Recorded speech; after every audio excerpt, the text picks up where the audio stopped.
Hey everyone, this is Lance from MTG Lance Channel. Going to talk about some Born of the Gods spoilers.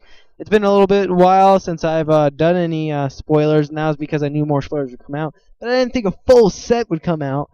So we're going to do a step-by-step full set analysis, and I'm going to talk about white first. Move down between, move up here. Blue, black, green, red, green, and then move down from there. So we're going to talk about the mythic first, and then go to the rares, uncommons, and then commons. It's kind of sporadic, and I can't fix that. So, talking about Brisma, King of Oreos is my nickname for him, or the cat legendary creature EDH guy. His real name is Brisma, King of Oriskos, or Oriskos, I think. Yeah, I think that's how you say it, but I'm going to call him King of Oreos. Spread that around. He's white, so he kind of gets that white centerly fill. He's just sticking out the word, I am the white center you eat. Ah. Just think of him as King of Oreos. Okay, guys? Call him King of Oreos. Join my clan of King of Oreos and Oreo tokens. So please just support that. That would be pretty funny and cool. He's a 2 white, 1 any for a 3/4 vigilance. Right there, it's 3/4 for 3/4 vigilance is very good. It's already probably uncommon status right there. And then whenever it attacks, put a 1/1 white cat soldier creature token with vigilance onto the battlefield. Same thing when he blocks. This is very good. This stops very early on, early aggro, because turn 3 you're gonna have a 3/4 that if you attack in, he's gonna block with a 4/5 essentially, and that's very hard to go against on turn 3 or even on turn 4. So this makes this card very powerful and very strong. Yes, it's a legendary creature, but you're not wanting to. You would want to play more if you wasn't legendary, but you don't. You only want to play 2 of these really if you're running it. Very good in control of slowing down those aggro games, and very good in a blue-white heroic deck, because this just puts you put a creature on the board and gives you blockers for any other stuff that's coming in that you don't want your heroic stuff going on. Talking about one of the earlier on spoiler stuff was Silent Sentinel, 5 any and then 2 white. It's a 4/6. It's probably going to go in the intro packs or in the colors that you choose. Personally, if you guys are wondering what color I'm choosing, I'm going to be choosing blue or white, or possibly red. And this is not by choosing the intro pack stuff. This is choosing by how I feel about the colors. I think white's one of the stronger colors, especially when mixed with blue. Same thing with blue, except mixed with white. Red, I think, is just good on its own, and it can do a lot of damage, and we'll talk about those cards later. But that's mono red may be getting pushed. Blue-white heroics definitely getting pushed with cards like Hero Virosis here and the Elidon or Eidolon of the Countless Battles, which is one of my favorite cards of this set. Besides the Planeswalker, and the only reason why I like the Planeswalker because I like Simic, and that's just how I am. What Silent Sentinel does, it's 5 any and 2 white for a 4/6, so it's a bit weak there with flying, but still you don't want to pay 7 for a 4/6 flyer. So I think they're really trying to slow down the format just a little bit, except they always bring in cards like this that speed it up again. Whenever Silent Sentinel attacks, you may return a target enchantment card from the graveyard to the battlefield. If you're playing heroic, late game, not really a bomb, but helps you bring back those enchantments that you need, and is very good. Limited, yeah, it's pretty good in limited. Evasion, and is a very strong creature. Otherwise, no constructed play, maybe EDH, I doubt it. Really no play otherwise. Next is Hero of Irosis, which is one of my all-time favorite cards for blue-white heroic. You want to be playing 4 of these because it's a 2 for 2/2, which is just good base stats. Very good 2 for 2/2. That is what you want out of a card, is its base stats or higher in a constructed format type. You want base stats or higher, and that's what I go. But that's what I believe. Unless it's a slower format where they're pushing it, where you can't have that, then the rules change. But they don't do that as much anymore. But I can't tell they're slowing down the format. Or spells cost 1 less to cast. Okay, I want to point out something to you guys that you guys don't realize.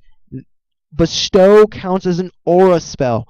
This means Bestow costs 1 less for you people that don't know. Meaning this on turn 3 makes this it's a 2/2 normally, right? And it gives creatures +1/+1. Well, +1, yeah, +1/+1. And whenever you cast the spell that targets it, gets +1/+1 counter. So you target it with that bestow, gets +1/+1 counter. The spell itself says for each aura or creature on the battlefield, this gets +1/+1. Same thing with the bestow creature. So it's going to get +2/+2 plus the counter, making a 5/5 on turn 3. This is very, very strong. And if you just put it with the Enlightenment enchantment, this makes a very big creature with flying. So I can see this becoming very, very powerful, and I think this is worth speculating on. Get this card. It's going to be good, especially good in limited, especially if you're running those colors. Next is Spirit Labyrinth. 1 white, 3/1. Each players can't draw more than one card each turn. Very good actually. Maybe not unlimited. This isn't a strong limited card. This is a modern and legacy type card. And the reason why I say is there's so much card draw off of so many different cards. This just stops it. Sphinx's Revelation is down the drain. And yes, it can get hit by removal very easily. But think about it. I mean, even if you're going aggro and you're just trying to hit in for the 3, forget the ability. Hit it in there for a 3 for 2. It's very good. You don't really want to be pushing that 3 for 2 mana type steal, but this also bounces back in your face. But if you're not really running a deck that is needing to draw, you're fine. This really stops those aggressive draw decks, stops Divination, stops Sphinx's Revelation, and any other draw spell, and just stops it. And it's very good. I don't really think this is gonna hit a lot of standard play. 8 might. I'm not saying you won't. I'm just saying speculations. And I really think this is very good in Legacy and Modern. But these are all personal opinion, guys. I don't play a lot of Legacy or Modern. I play actually more Modern than Standard because I play against people that have Modern decks over anything else. Next is Plea of Guidance. It is a 5 any, 1 white, and search your library for up to 2 enchantment cards, reveal them, and then put them in your hand and then shuffle your library. Is this going in a blue-white heroic deck? I really doubt it. Limited, if you're playing it, is a good 6-drop to end your curve.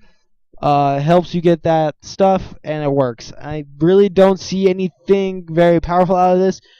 Like super, oh my god, broken card. It shouldn't be a rare, but it could be. I mean, yes, if you made it cheaper, it'd be worth rare, but 6 for 2, it's not really good value out of that, and you're only searching the library for up to 2 enchantment cards, and you're not even like putting them on the battlefield. If it says you could put them on the battlefield, it would be just like, yes, put them on my creatures. Next is Illidan of the Countless Battles. It's 2 white, 1 cost, and a 0/0, which is actually a bit deceiving because technically it's a 1/1. Enchanted creature, and it has Bestow for 4. 2 white and 2 any. I really, really like this card. I love the artwork. I love this card. This totally could have gone in Avnikin Restored or Dark Ascension, just the way it looks and the way it feels, but besides the bestow and all that. But it gets +1/+1, and enchanted creature get +1/+1 for each creature you control, and +1/+1 for each aura you control. This is very good. It's very fun because either he's a creature or he's an aura, meaning you're getting +1/+1 no matter what, and it makes your creatures so big, and this thing could get out of control in a token deck. You have like a whole bunch of white weenies, guess what? This thing gets big. It's very good. I really like it. Limited, great. Constructed, I'm making it constructed. I don't care what people said. This is good. I really like it. You may think it's terrible, but a bestow cost of 4 isn't seen very much. And the bestow costs I've seen have been very expensive, and this makes it very quick, makes a creature very big, and make it really fun. I've tried running blue-white heroic in the past, but wasn't as strong and it needed a few more things, and I think it got it now. Fated Retribution, it's 4 any, 3 white, destroy all creatures in Planeswalker, and if it's your turn, scry 2. Limited, board wipe. This is just, if you last this long, it's turn 7, board wiping them, and you get to scry 2. By this late in the game, it shouldn't happen, but if it does, good for you. That's pretty crazy. Constructed, not at all. EDH, probably, maybe. I think we're going to the uncommons now. Let's start at the top here. Through 4 costs, 3 any, 1 white for 3/3 vigilance. So it's pretty decent base stats actually. And then you can pay 2, a red, and creatures you control get +1/+0 until end of turn. And that's all creatures. Boros is it's not spectacular, but a 3/3 vigilance and +1/+0. It's not bad. It's a good limited card. Helps out that bottom the end of your curve, and it's a 3/3 vigilance, and it's very strong, very good. Insane? No. 1 white, 1 any, and it's Acheron Phalanx, and Acheron Skyguard now. 1 white, 1 any, and I may probably run out of time, but oh well. Oh wait, no. Wait, we're doing on comments. Double strike enchanting creature. 3 for 1/1 and double strike, and then a 6 cost for double strike. No, not constructed. If it costs a lot less, like 3, I may run it. If it costs 2, I would definitely run it. If it costs, 2 or 3 is where this should be to make it really good.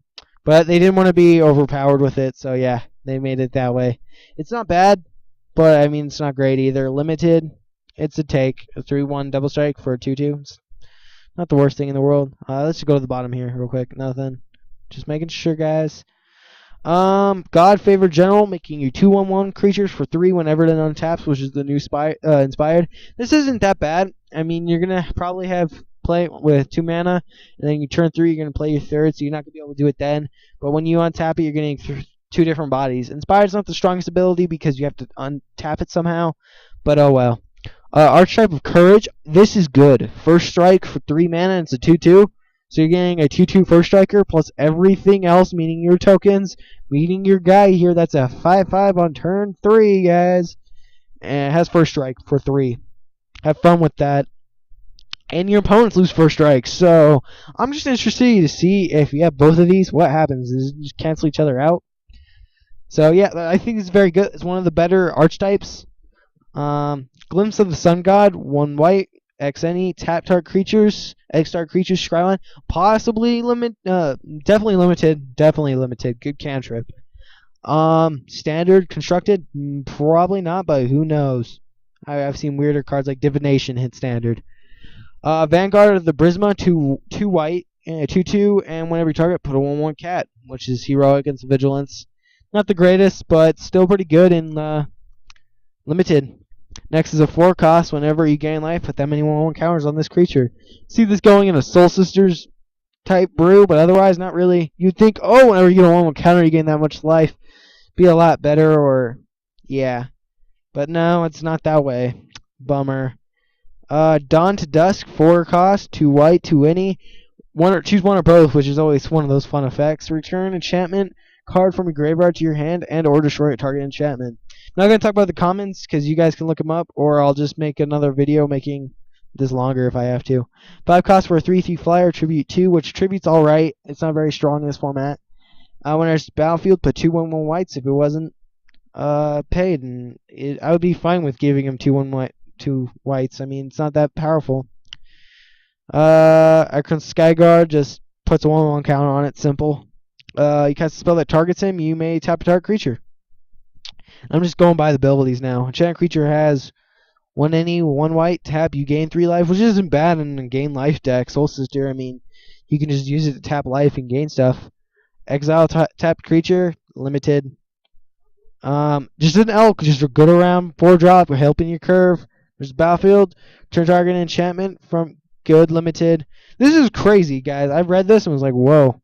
Prevent the next 7 damage that would be dealt to target creature or player this turn for 2 mana. Yeah, forget your 7 damage for 2.